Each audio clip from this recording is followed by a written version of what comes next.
are you for Senegal? And I said, I'm for Haiti. I don't know if you know about Haitian history, but we're fighters. So our sisterhood is what makes us strong. Because I know for the times where imposter syndrome was weighing heavy, or I had anxiety about certain things, or even navigating a misogynoir that I experienced, it was my sisters. And the thing is, just being a Black woman is enough of a shared experience. The possibilities are endless. You can live abroad. You can find your passion, share it, and still be paid well for it. You can share the spotlight with your sisters. We can do whatever it is that we want. Even in this time where things seem difficult and there's so much conflict, I think the community and sisterhood is what's going to save us. Seynedhee Spotlight.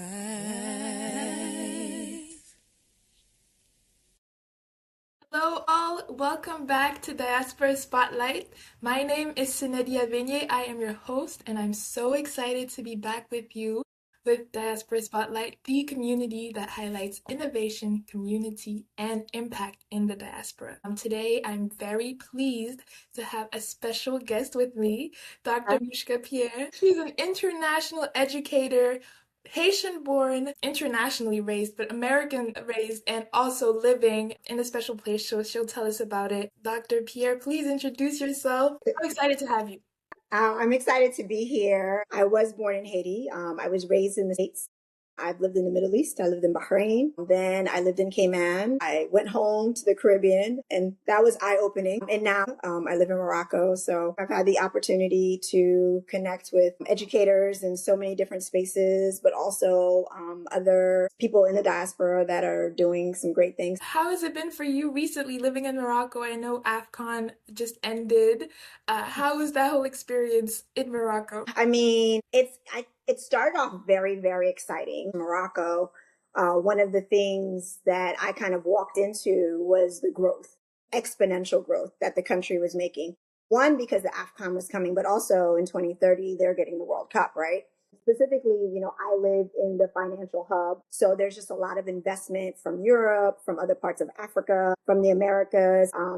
I mean, even in the short time when I first arrived, I saw multiple tunnels being built to handle the traffic. I live in an area which is kind of offbeat, away from the city. And even that area has grown exponentially. So initially it was like, okay, I'm seeing all of this growth. I'm seeing all this development. But then, as AFCON, got closer, the excitement, the energy that was in the air, knowing that, you had all of these countries that are part of the continent that were going to be here, being in the mall and, hearing all of the francophone, because, Morocco is a French-speaking African country. So people from the Ivory Coast, Côte d'Ivoire, Cameroon, Senegal. So it was really exciting to be able to see, especially for me being a Black woman, that weren't necessarily working here, because more often than not, the ones that I meet here are like, either working here or just kind of passing through, but people who are like tourists, right? So that was super exciting. And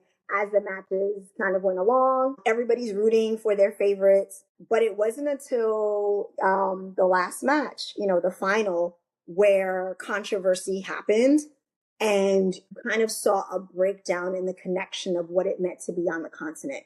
And I'll be honest, it saddened me. It saddened me a bit because I do have colleagues who are Moroccan who I love, and I have friends who are from Senegal. I've actually been to Senegal and I absolutely enjoyed my visit there. I actually know a couple of ex-players from the football team. So I was just rooting for a wonderful game. And unfortunately, the controversy kind of put kind of a black spot on the game of football, right? Because we call it football. Americans might call it soccer. The rest of the world calls it football. So to see something, a game that is global, that usually unites us all, suddenly become this topic of controversy, and for out of it to come, conversations around racism and around what it means to be African, who chooses to be African, when do they choose to be African, and what does that, conversation, I think it's an opportunity to kind of spark some conversation, but unfortunately it did not necessarily do that. It actually created a rift in a lot of ways. So Yeah, I know for me, like I posted a couple of things and I remember, someone who happens to be Moroccan that follows me was like, "Oh, are you for Senegal?" And I was like, "No, I'm for fair play." And I said, I'm for Haiti. And she was like, "What do you mean?" I was like, "I don't know if you know, but you guys are going to be meeting us in the World Cup." And I was like, "So I just want you to know, be prepared because I don't know if you know about Haitian history, but we're fighters. So Yeah, be ready for a fight on your hands, right?" 100%. But that was just kind of a joking way of saying this story is deeper than the game of football. And often when I hear conversations about the rest of Africa, it's always a conversation around like sub-Saharan Africa, or even when I hear sometimes, and it's not all because we all have different understandings of who we are as Africans, even being, African Americans, right? Les Africains. And I'm like, are we not all on the continent? And so it's just, I feel like that conversation is the conversation that continues. There are some Moroccans who are deeply African, truly understand that we're all on the continent, and that mindset of when one succeeds, we all succeed. But then you also have those that are still very much tied to the neocolonialism or the colonial history and what that brings of lighter or white adjacency is where you want to be. So it isn't as simple understanding. It is quite nuanced, but it definitely was a deep one during this time. And I think truly with FIFA actually finding both countries, it helped a little bit because initially with just Senegal being fined, people were still very angry. But then when both countries got fined and they talked about, fair play and, trying to make it about the game as opposed to whatever other conflicts existed, I think helped a lot, and things have definitely quieted down. But I can tell you, even the day of the game was setting up for a celebration. School went in a little bit later. Some businesses had kind of prepared to close down because people weren't going to be coming to work. So the day after, I can imagine there were some tough feelings in both communities, in all the communities here. But we're getting back to business as usual. So Yeah. Looking forward to the World Cup.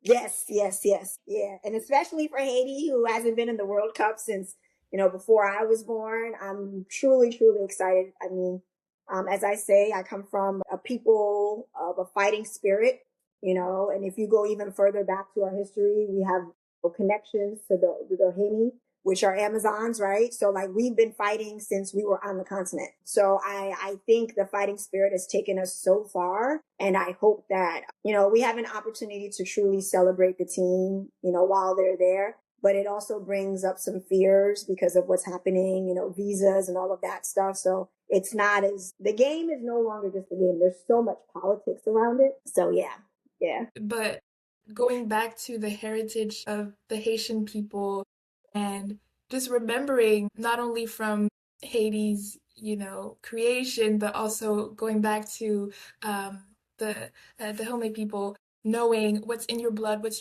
in your lineage, and knowing your history is really powerful for informing how you view the present and the future of a country. So definitely also praying that everything, becomes more stable and that the country is able to shine, the team is able to shine. I think I can only imagine what that will mean to patients all over the world, because we really are all over the world, but what that will mean to us as a people, because, we've had so many just moments where we've had to stumble or, the people are suffering. And right now with the gang violence in the Capitol, I don't think it was like how it was in the 80s where some people were kind of scared or even potentially ashamed to say that they were Haitian. I definitely think the pride in who we are has been sparked again. But I'm hoping that this, amongst other things that are going on in the country, like our rice production is increased again because that's something we used to be known for. I'm hoping that it will be a resurgence and it's watching the tourism specifically in, Cap Haitien in the north coming back. Where I'm really hoping that there's a resurgence for not just who we are as a people, but what it can do for our country. Yeah. I want to just play a little game of this or that. Um, Haitian compa or American R&B? I really love R&B, but definitely Haitian compa. um, Ginger tea or mint tea? I really enjoy mint tea. And Morocco is known for their mint. Yes. Mm.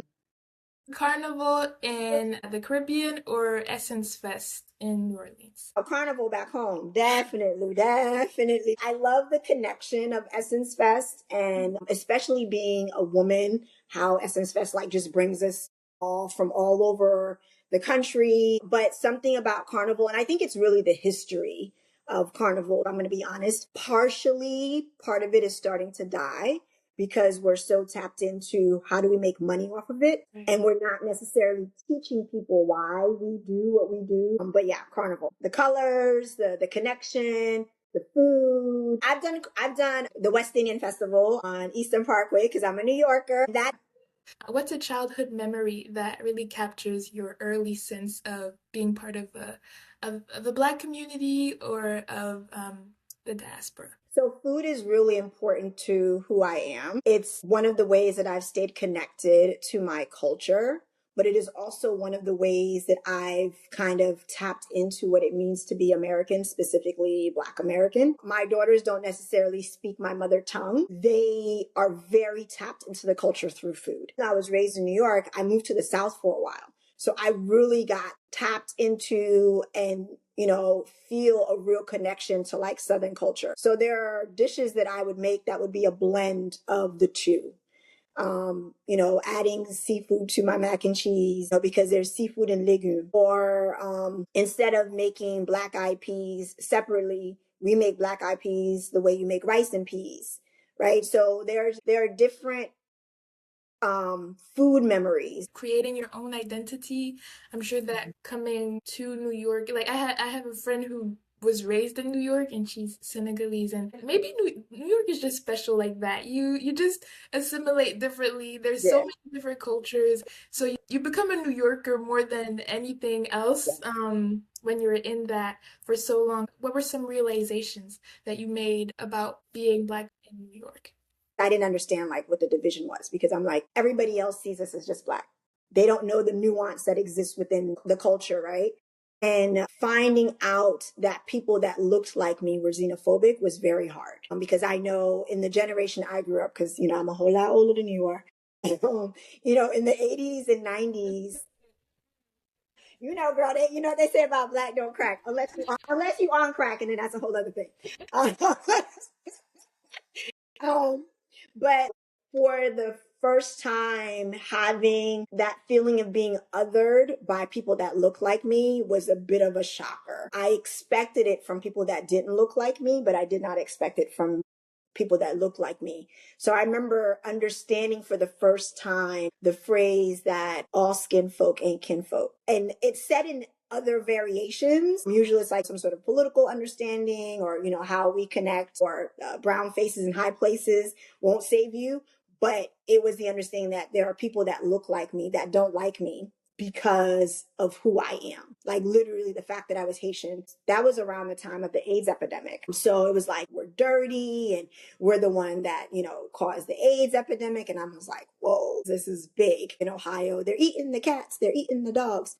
But that's not, I feel that oftentimes people of Caribbean or African descent that end up being raised in the States have to kind of navigate like a minefield because you're not sure if you're going to be accepted by a larger society. So you hope to kind of tap into the people that look like you, and then to feel being othered can be difficult. This brings us to the larger conversation of people of Caribbean and African descent looking their nose down on African Americans because they don't know the history, how hard they fought so that we can come in. I can pick to go to a PWI, and that choice didn't exist had it not been for the work that they did. It just brings us to an opportunity that I feel that is missing to have a larger conversation of what Blackness means in America. At the end of the day, we go further together than we go individually. But that's hard, right? When everybody is just struggling. It's like, we're going to fight for the scraps, and I don't want you to get the scraps because I've always been here. I'm a foundational Black American, and how dare you come in? And it's like, oh, I came in from this country and What are y'all doing? Why can't y'all get it together? So those conversations are a place to start, but it has to be a conversation. It can't be a blame game. The diaspora wars really, really deep. First of all, that was really deep. That was a It shows the duality of things, the othering that we might find. I want to ask, what's one of the biggest misconceptions people have about the Haitian diaspora? For me, the hardest thing has been how so few people even know who Haitians are Yeah. and our history, especially being that it's so tied to the history of so many other places. We were one of the first countries to recognize Greece independence. Most of Latin America is free because of Haitians fighting to give them freedom. If you look at the Colombian flag, the Venezuelan flag, the colors that exist within those flags exist because it was a connection to what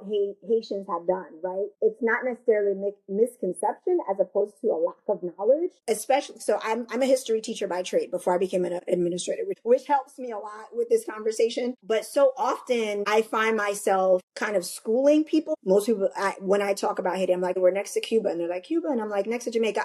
Bob Marley, even coming here and people being like, why do you speak French? And I'm like, I'm from a francophone country. There's a lot of them actually, there's Guadeloupe, there's Martinique, So there's just this lack of knowledge of the rest of the Americas. It's either the United States or Canada, now Mexico or maybe Colombia or Brazil because of, people traveling there, specifically the United States of America. The Louisiana Purchase is as a result of the fight in Haiti. Like you needed to sell land so you could continue fighting these people who wanted their freedom. So most of the southern part of the United States would not exist had it not been for the fight that was happening. And I know for a lot of Haitians, it's like, oh, well, wait till our country gets back together. But I think it's not just about proving to people that we can be better, because I feel like we've been fighting to rise above since we became free. But it's, why do you see us that way? Like, why are we still being punished? Not just by the colonial empires. We're also being looked like that way by our brethren who share spaces. Not talked about enough. Haiti's history. I think it was so late in university when there was actually a topic in a class talking about Haiti and its independence, and then how France just really went after it, taking everything, taxing it so heavily. We became free in 1804. We didn't finish paying France the debt that we owed them until I think 47. And I mean, we have to also take accountability for things that have happened since then, right? We've had several leaders that have gone in and corruption and bankrupted the country, but we were free in 1804, still paying a debt in 1947, taken over by the US in 1915. So like, it's not so simple to just be like, pull yourself up by the bootstraps. I don't have straps or boots. You know what I'm saying? So, but we're still here. What would you say is the most American or New York thing about you? I definitely love a sub. I love a sandwich, especially on a bagel in the morning. The most American thing about me is my accent. And unfortunately for me, I come from two very loud cultures. So Haitians are not quiet people and Americans are not. I always have to be careful because they say that that's how you can spot American tourists because they're not loud. Yeah. What's your favorite dish? My favorite American dish that's from the South would definitely be shrimp and grits. And so, I guess back to your story, we talked about Haiti, we talked about New York and the South upbringing, and then I guess comes your adulthood and choosing to live in so many places. Can you tell us when you first realized you were gonna have a life that crossed borders, not just physically but culturally? So I became an educator and I was actually living in the South at the time when I became an educator. I was interested in potentially opening my own school. So I was like, I want to see what education looks like in other spaces. My kids were becoming adults and I was like, okay, I'm just responsible for me right now. So let's see what this looks like. And it was something I'd like spoken life over, but just kind of left. I was like, it'll happen when it happens. And you know what they say, if you want to make God laugh, tell him the plans that you've made without talking to him first. And I had this plan. I was at a school in actually Orlando because I had helped write the end of course assessment for my course, which is civics. And they'd hired me kind of like as a consultant, like they were willing to pay you an extra amount to come teach I was like, yeah, this looks good. Mind you, I was thinking about being international, but just net, I was like, no, I'm going to do this because this is where the money is, right? Especially having, raised my kids as a single parent. Like you're always trying to, you have a little bit of a scarcity mindset, if we're going to be honest, right? You're always trying to make sure that you have enough. And I was going to work every single day and I got into a car accident and I couldn't go to work.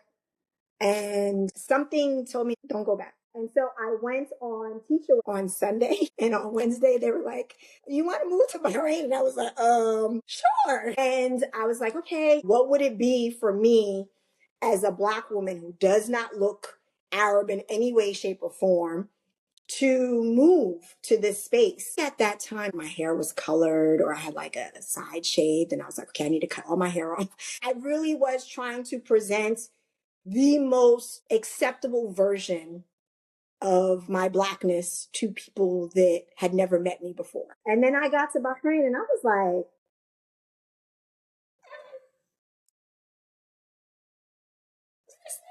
the most Western space I could even consider to live in the Middle East. And as a woman, specifically a Black woman, I have never felt safer. And that for me was the opening door of like, not only are you getting to see what education looks like abroad, you're getting to see what it looks like to be Black abroad. And I initially went to Cayman because I was like, maybe if I stay close to home and I pick a culture that's close to mine. And I will be honest with you, because I've written some research about it since then, that had to be the most traumatic experience for me as an educator, specifically as a Black woman. And not because of Caymanians. I think Caymanians are beautiful, wonderful people. But one of the things that has been really important to me working in the school that I work in is like, how do I give opportunities to my Moroccan colleagues? Because yes, this might be an American school, but I come and I'm going to leave. This is not my permanent space. How do I invest in the people that are of the soil? You know, as they say, international versus national, because I don't really like the phrase expat, right? Because really you're an immigrant, if we're going to be honest. Black and brown people get to be immigrants and everybody else gets to be expats. No. So I use national versus international. But also, like recently, I had a student come to me and she's trying to create a group around civic education. And I mean, it excited me so much, not just because I taught civics when I, lived in the US and realized that there were so many kids that didn't know what it meant to be American. Like I remember when I first initially started teaching civics in the US, it is known, data proves only 33% of Americans born and raised can pass the naturalization test that my parents and I had to pass to become an American, which means it means more to me to be an American than it does to you because you don't know the rights that you have. And so when she presented this to me as a Moroccan, she was just like, in our social studies class, we call it INS, Individuals and Societies, we're talking about all of the things that all of these other great societies have done, but so few understand what it means to be Moroccan. What does it mean to have rights? What does it mean to be a part of not just the governmental process, but to give back to your country? Like, what does it mean? Something as simple as like keeping your country clean, right? Because you have pride in what it means to be Moroccan. So when she presented that, I was, we started talking and we were like bouncing ideas back and forth. Because, kids have a lot more access to me as an administrator than I think most administrators do. My office is really always open and I just appreciate the life that they pour into me because they spark things in me. And so when we were having that conversation, I was like, have you ever thought about the curriculum? And she was like, no, could we do that? And I was like, absolutely, we could. The academic meeting is coming up on Thursday. I'm inviting you. So you get to talk to a whole bunch of adults who make the decision about the curriculum and you get to tell them what you need as a student. So, it's been eye-opening. It's been, a learning opportunity, but I think more importantly, and I'm grateful, regardless of what you believe, God, spirit, Allah, like I believe that this is my purpose living itself out loud. Like being able to speak to these different experiences, but also being able to speak life into the people of the soil of wherever it is that I am. So yeah, it's definitely been an experience. It's definitely been an experience for sure. Yeah. Speaking life into them and That's really powerful. Well, your whole journey, first going to Bahrain, was that your first country in the Middle East that you've ever, yeah. Yep. Yep. Yeah, I mean, I went to Dubai and Abu Dhabi afterwards, but that was my first time in that part of the world. And I won't lie, I went in with the mindsets as well. You know, like you have to be honest. Like I went in with whatever had been taught to me about what it is to live there. It's more than just what the media portrays. It's more than just any preconceived notions that we have. Like when you live Yeah. in a place, you learn the ins and outs, the good and the bad, but you make a more true assessment of what that place is and when you meet the people and live among them. So that's really powerful. And then Cayman Islands being a different experience from what you had expected, Yeah. especially because it's in the Caribbean and so close, but yet so far in a sense. Um, and now also Morocco and the way that you're as an educator making moves and changing things like I hope so. yeah, because by just giving a mic or a spotlight to students, to nationals with your international platform, with your international passport power, and your voice as an administrator, you're able to spotlight more of the things that are important to them. So that's really powerful. And I wanted to kind of ask what specific moments you brought into your teaching style or into your principles. Because you said you're not like think I think that would have to be definitely more American of me. Like I think about, you know, the colleagues that I work with when I worked in Jacksonville. You know, and I worked on the north side of Jacksonville, which is, you know, a lot of people consider quote unquote the hood. But our students were our babies. And so there was very much a mother. And I think that honestly, that nurturing quality is something that exists within Black women in general. But you know, that Southern style, like, baby, I know you if you don't sit down. And it's weird because like I speak to kids that way no matter where I am. So to like speak to like Bahraini students that way or my Caymanian students, actually, I have to say the thing that really I loved about being in Cayman, because there were definitely traumatic experiences in living there, but it was more working space than anything, is the West Indian identity connection with my students who were of Caymanian descent, who were like tried and true Caymanians. So I brought that mama aspect that they were accustomed to at home, that auntie aspect. You know, like I would catch them in the hallway. Now, where are you supposed to be? If you, or I would say something, they'd be like, huh? I said, if you can, huh, you can hear. And that is so Black. That is so Black American, or like, you know, just colloquialism sayings that they are accustomed to, you know, from being at home with their aunties and their moms. But then for like my Bahraini or even my Moroccan students, the way that I interact with them, you know, it very much feels like, and I do feel like I feel responsible for them. Like I get mad at them. I tell them I'm disappointed. You know, I think you could do better. Or even this, my saying when they go home for the weekend is make good decisions. ooh, that's good. And I was like, what you mean? What you mean, doctor? Because, you know, some of them call me Miss. In Bahrain and also Morocco, it's usually Miss, or they'll just say doctor. And I'll just be like, don't remove from the population and don't add to the population. Thank you very much. Yeah. So I definitely sound like their mama or their auntie. And, you know, like there's not like when they do great things, I am proud like a parent, like an aunt, like, you know, someone of their family. And when they do things that I'm like, now I gotta suspend you. But in the way that I interact, I mean, even when I'm upset, it comes from a space of care. And I think truly it's because I'm a Black woman. I'm not saying all women aren't nurturing. I can't speak for other women because I am a Black woman, but I definitely think having started my teaching career in the South where everybody's an auntie, you know, some of my students still call me auntie because I also worked in a Title I charter school with students that were, you know, just a step away from not graduating or potentially getting arrested. Like I've worked the gamut, private, high end, all the way to, you know, kids that struggle. But every one of them has experienced a level of care because that's part of who I am and it comes from the culture that I was raised in, whether it be my Haitianness or whether it be, the Southern American way of doing things, but mostly because I'm a Black girl.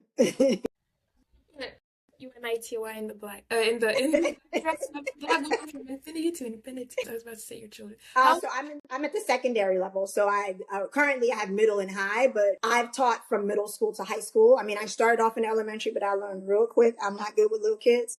You just got to know. You got to know what you're good at. So most of my kids have been middle and high school, but for the last few years, it's been mostly high school students. So I've been a high school administrator, I'm a high school AP, and now I'm a secondary principal. So I oversee the middle and the high school. So yeah, that saying of don't remove from the population, don't add to the population is very necessary at that age. It's the pivotal age where they really need to hear that. Every weekend though, I've never seen. I'll be in the hall, make good decisions. Miss, we're making good decisions. I said, I don't look like a good decision because the bell just rang and you still out in this hallway. Or, I have one baby where I'm like, you know what? I'm just going to hire you because you out here almost as much as I am. Miss, I'm going to class. Voila, miss. Voila, I'm going to class. I promise you. Or when I lived in the Middle East, inshallah is a phrase that you hear a lot in Muslim countries. Inshallah, miss. I said, look, let me tell you something. Allah has willed it. You gonna hand in this homework?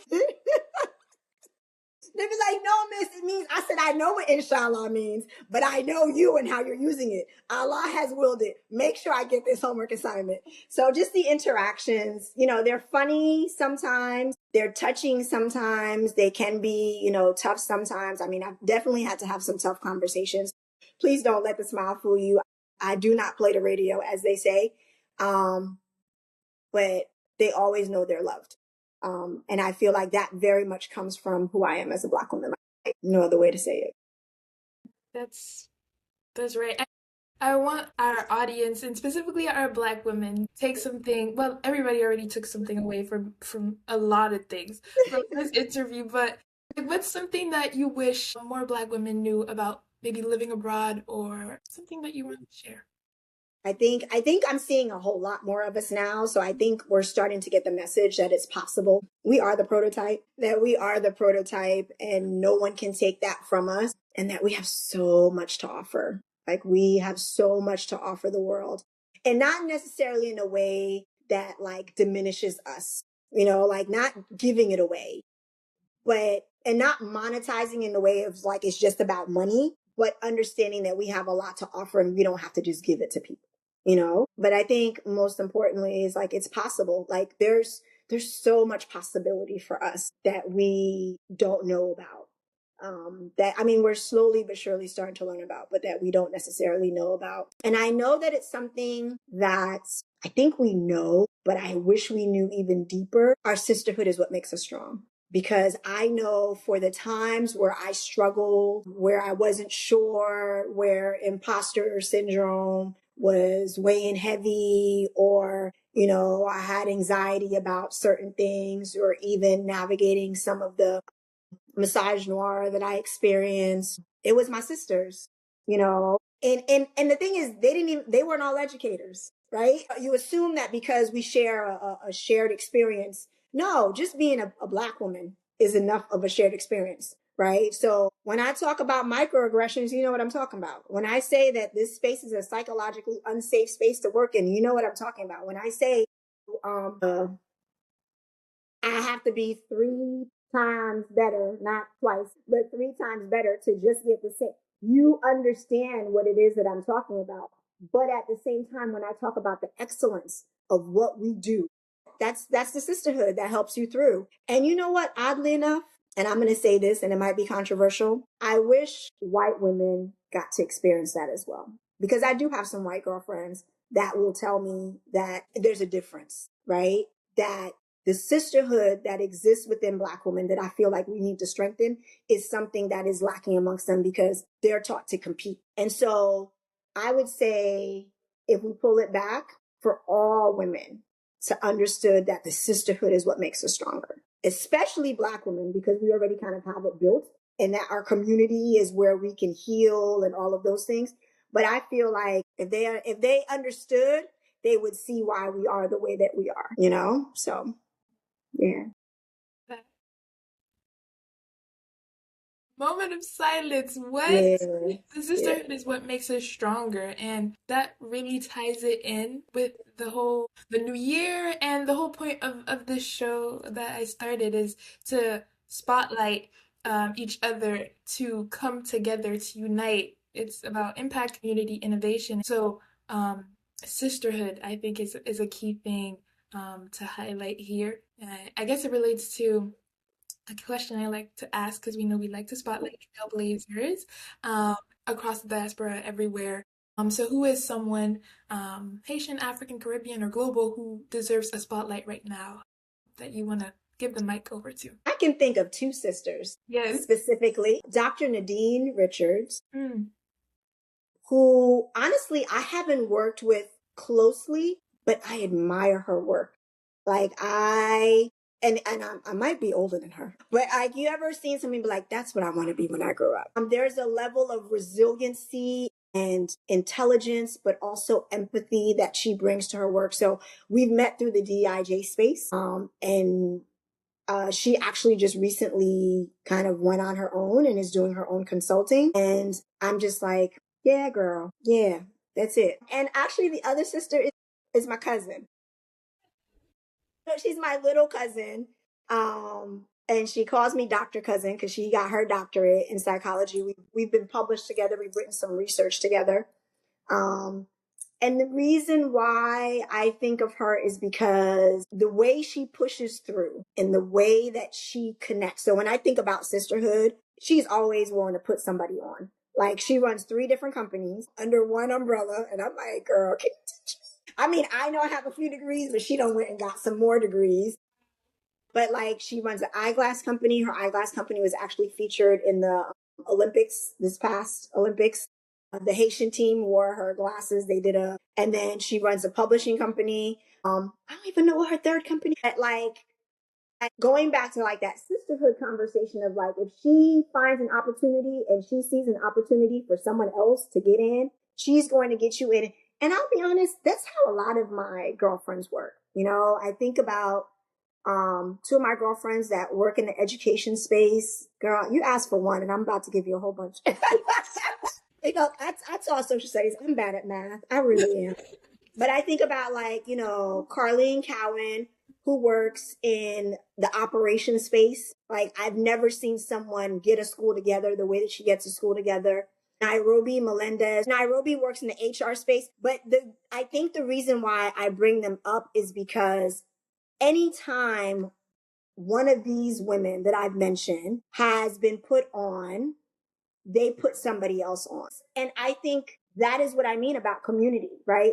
We see the opportunity to not just work for each other or work with each other, but your empowerment, your arrival, you know, when you win, I win. And I feel like that's it. We all win. There is enough for everybody. I mean, to go from, you know, as we were talking earlier, that scarcity mindset that I grew up with as an immigrant, being afraid and, you know, not wanting to shine and all of the things that we struggle with, to now be in this space where I'm like, we can all shine because we all shine in our different ways. What I have in me and what you have in you are 2 totally different things, but I bet you if we bring it together, we'd be unstoppable. So once again, we can go further together. Those 4. Those. No, that you could share the spotlight with. They're Yeah. all.